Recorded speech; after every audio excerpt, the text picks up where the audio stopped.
pertanyaannya, apakah WordPress perlu Elementor versi yang Pro?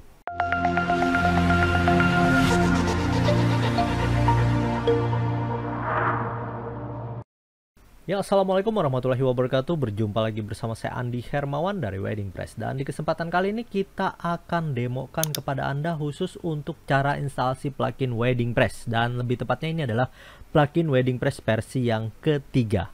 Ini dia cara bagaimana instalasinya.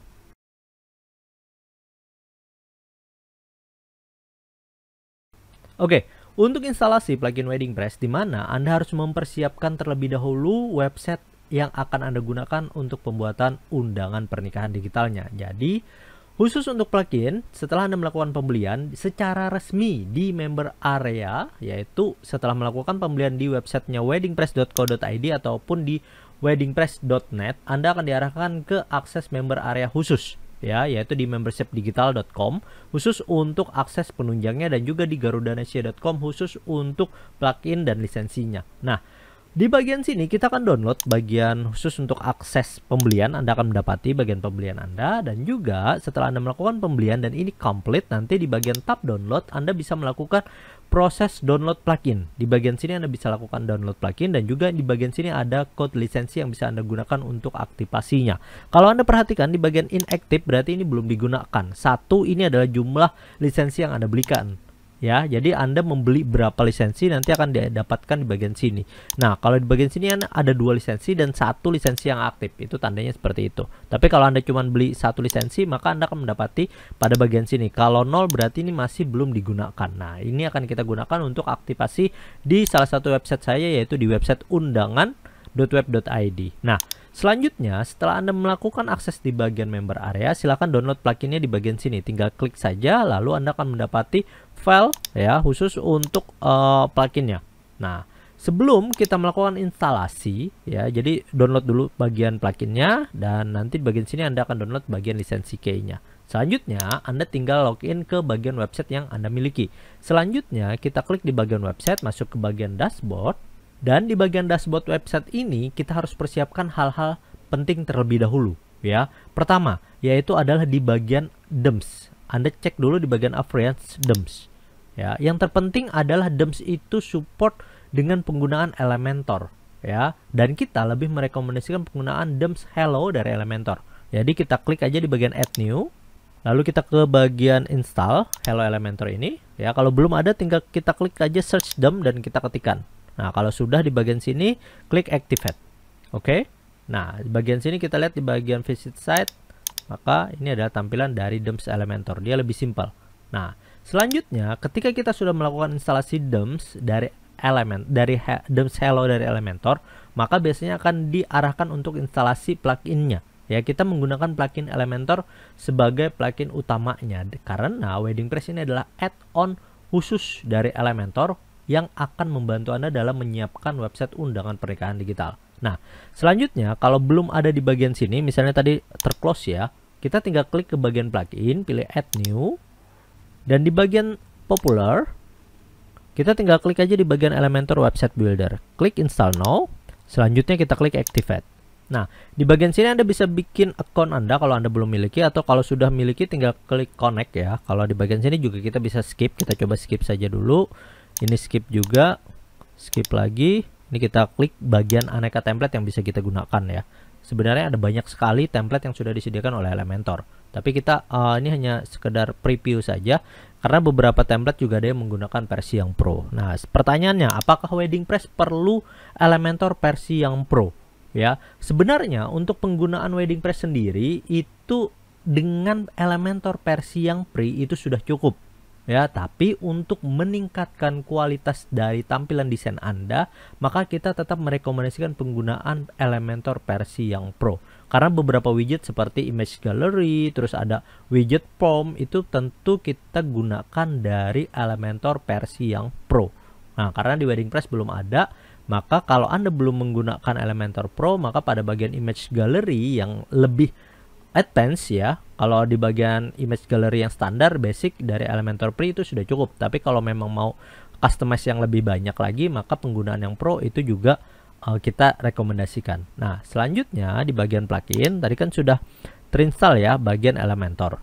Nah, kita tambahkan plugin baru lagi yaitu Classic Editor supaya tampilan nanti editing itu jauh lebih mudah. Activate. Terus satu lagi add new, kita kasih plugin File Manager. Klik install now. Lalu activate. Nah, jadi ada 3 dulu ya, standarnya seperti ini. Selanjutnya kita ke bagian File Manager. Nah, di bagian File Manager ini kita editing terlebih dahulu ya, khusus untuk bagian WP Config dan juga HT Access-nya. Nah, jadi kalau kita akan mengoptimalkan bagian penggunaan dari website ini supaya nanti lebih maksimal saat menggunakan Elementor dan juga WeddingPress. Nah, jadi ini memory limit ini kita copy, klik kanan, copy. Nanti code yang ini kita akan letakkan di bagian deskripsi videonya. Jadi pastikan Anda juga sudah berlangganan channel ini supaya tidak ketinggalan aneka video update yang lain. Klik saja tombol subscribe dan juga lonceng supaya nanti update dari video di channel WeddingPress ini tidak ketinggalan. Oke, nah selanjutnya kita ke bagian WP Config, klik di bagian Code Editor. Nah, di bagian baris yang ke-20 di bawah package WordPress ini kita paste saja, save and close. Selanjutnya kita ke bagian HT Access, ini klik kanan, Code Editor. Nah, selanjutnya di bagian sini ya kita pastekan ya bagian code yang ini. Nah, dan juga Anda juga pastikan PHP yang Anda gunakan itu adalah 7.4 ya. Jadi misalnya seperti ini. Di bagian setting bagian tools ada set help ya. Elementor itu lebih merekomendasikan penggunaan versi yang 7.4. Jadi kalau kita lihat di bagian server, di bagian sini dia masih pakai 7.3 ya. Jadi di bagian khusus untuk code access di bagian sini kita bisa ganti 7.4 ya. Kalau yang tidak ada di bagian sini, Anda silahkan login ke bagian cPanel ya, lalu Anda cari PHP option dan Anda ganti ke bagian PHP versionnya itu 7.4. Oke, kalau sudah kita save and close ya, lalu kita coba bagian set ini, tinggal kita refresh.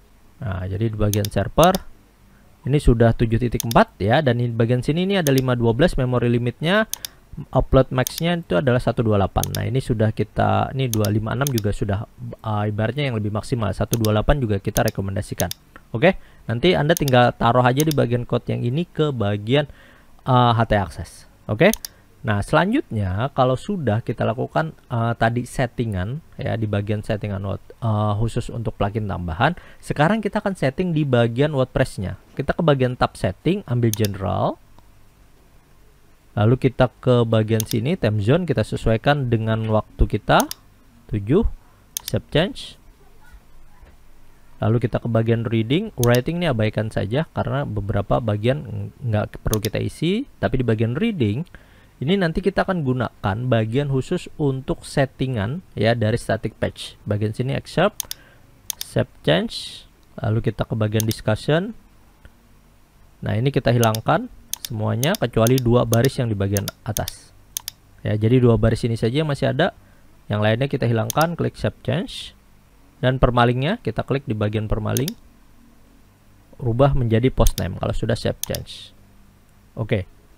Nah, ini khusus untuk settingan di bagian WordPress-nya. Selanjutnya kita ke bagian settingan Elementor, kita klik di bagian setting. Lalu kita default color dan font ini kita disable, ini hilangkan, kita save change. Selanjutnya di bagian advanced ini adalah enable unfiltered image, dan di bagian sini kita pilih yes, khusus untuk cloud fonts. Kalau sudah save change. Nah, ini tadi langkah untuk persiapannya ya. Jadi kalau Anda yang mau menggunakan website berbasis WordPress dengan lebih optimal dalam menggunakan Elementor terutama, lakukan langkah-langkah terlebih dahulu seperti yang kita tunjukkan tadi. Jadi saat Anda nanti menggunakan WeddingPress itu jauh lebih maksimal penggunaan dari website yang akan Anda gunakan. Nah, selanjutnya kita akan melakukan instalasi proses WeddingPress-nya. Kita tinggal ke bagian plugin, pilih add new. Lalu di bagian upload plugin, kita tinggal choose file, cari file downloadnya. Tinggal kita taruh aja, drag and drop saja ke bagian sini. Lalu klik install now. Selanjutnya kita klik activate plugin. Dan kita kembali ke bagian member area tadi. Kita kopikan lisensi yang akan kita gunakan. Klik pada bagian sini. Lalu kita kembali ke bagian tab plugin. Aktifasi lisensinya. Dan kita letakkan di bagian sini. Klik activate. Nah, bagian sini hijau semua. Kalau memang masih ada yang merah, nanti Anda tinggal mengatur bagian pengaturannya yang bagian sini ke bagian masing-masing. Misalnya WP config ini yang berpengaruh di bagian WordPress memory limitnya. Pada bagian sini ini bagian PHP dan lain sebagainya yang bisa Anda atur di bagian code HT access. Nah, selanjutnya yang perlu Anda atur lagi setelah aktivasi itu adalah command kit. Ya, command kit yang akan kita gunakan standarnya itu adalah command kit 1. Ya, kalau sudah klik save change, oke, maka akan muncul tab command kit di bagian sini. Kalau sudah kita ke bagian media terlebih dahulu, nah lalu kita upload khusus untuk image yang akan kita gunakan ya sebagai avatar dari image-nya. Nah, misal di bagian sini kita akan upload ikonnya ini ya. Nah, ini kita klik, kita copy dan kita letakkan khusus untuk image ini di bagian command kit. Nah, khusus untuk gambar avatar URL ini bisa kita letakkan di bagian sini link dari gambarnya. Anda bisa letakkan misalnya logo Anda ataupun gambar karakter tertentu khusus untuk tampilan dari orang yang berkomentar di bagian comment kitnya. Kalau sudah kita klik save change. Oke. Nah, itu dia tadi khusus untuk proses instalasinya. Yang terpenting setelah Anda melakukan instalasi WeddingPress, Anda perlu tahu yaitu adalah masa aktifnya, kapan kode lisensi ini akan berakhir. Karena jika tidak diperpanjang maka plugin tidak bisa digunakan dan widget-widget dari template atau desain undangan yang sudah dipakai itu akan hilang. Nah, selanjutnya kita akan lihat di bagian widget manager. Widget manager ini adalah aneka tampilan widget yang bisa kita atur ya. Nah, misal kita tadi kan command kit itu hanya bisa digunakan salah satunya saja, maka command kit 2 ini nggak usah kita pakai ya. Nah, terus misalnya kita nggak pakai invitation, cuman kita pakai invitation yang biasa bukan yang full screen, maka ini kita bisa diaktifkan. Oke. Nah, sehingga nanti load dari WordPress itu jauh lebih cepat. Nah, selanjutnya khusus untuk proses penggunaannya atau panduan penggunaannya, kita tinggal ke bagian post, pilih add new, kita kasih misalnya undangan digital, kategorisnya demo, kita add new. Nah, pastikan di bagian sini post atributnya adalah Elementor Canvas ya, dan kalau sudah kita publish, selanjutnya kita klik edit with Elementor. Nah, di bagian sini Anda akan mendapati icon WDP. Ini adalah khusus untuk WeddingPress library, di mana aneka template undangan pernikahan digital itu kita lampirkan di bagian sini. Ada 3 tab khusus, yaitu ada tab templates, blog, dan juga others. Ya, nah jadi silakan Anda explore untuk aneka template-nya. Kalau di bagian widget, WeddingPress itu sudah menyediakan widget-widget khusus ya. Jadi sebagai add-on dari Elementor, WeddingPress ini menyediakan aneka widget khusus yang bisa Anda gunakan dalam menunjang tampilan dari desain undangan pernikahan digital. Tadi kan kita ada beberapa yang kita nonaktifkan ya. Jadi kalau kita kembali ke bagian sini, nah ini ke bagian WeddingPress, widget manager. Nah, tadi kan nggak ada bagian khusus untuk invitation full screen. Nah, jadi kalau kita lihat bagian sini, invitation full screen kita mau pakai lagi, kita aktifkan saja dan kita coba refresh di bagian sini. Nah, kita cari tabnya WeddingPress. Nah, maka akan muncul bagian khusus untuk invitation full screen ditampil di bagian aneka widget yang bisa kita gunakan. Oke, itu dia khusus untuk cara instalasi plugin WeddingPress dan bagaimana Anda bisa memanfaatkan plugin ini dalam pembuatan undangan pernikahan digital. Di video selanjutnya kita akan bahas bagaimana kita menggunakan WeddingPress library khusus untuk pembuatan undangan pernikahan digital, sehingga nanti kita bisa membuka layanan jasa undangan pernikahan ataupun nanti Anda bisa gunakan ya khusus untuk kalau memang Anda mau melakukan pernikahan sendiri. Jadi mau bikin undangan pernikahan digital sendiri bisa Anda lakukan khusus dengan menggunakan WeddingPress dalam persiapan undangan digitalnya. Pastikan Anda like, comment, dan subscribe channel ini supaya tidak ketinggalan video lainnya. Saya Andi Hermawan dari WeddingPress. Ucapkan terima kasih. Wassalamualaikum warahmatullahi wabarakatuh.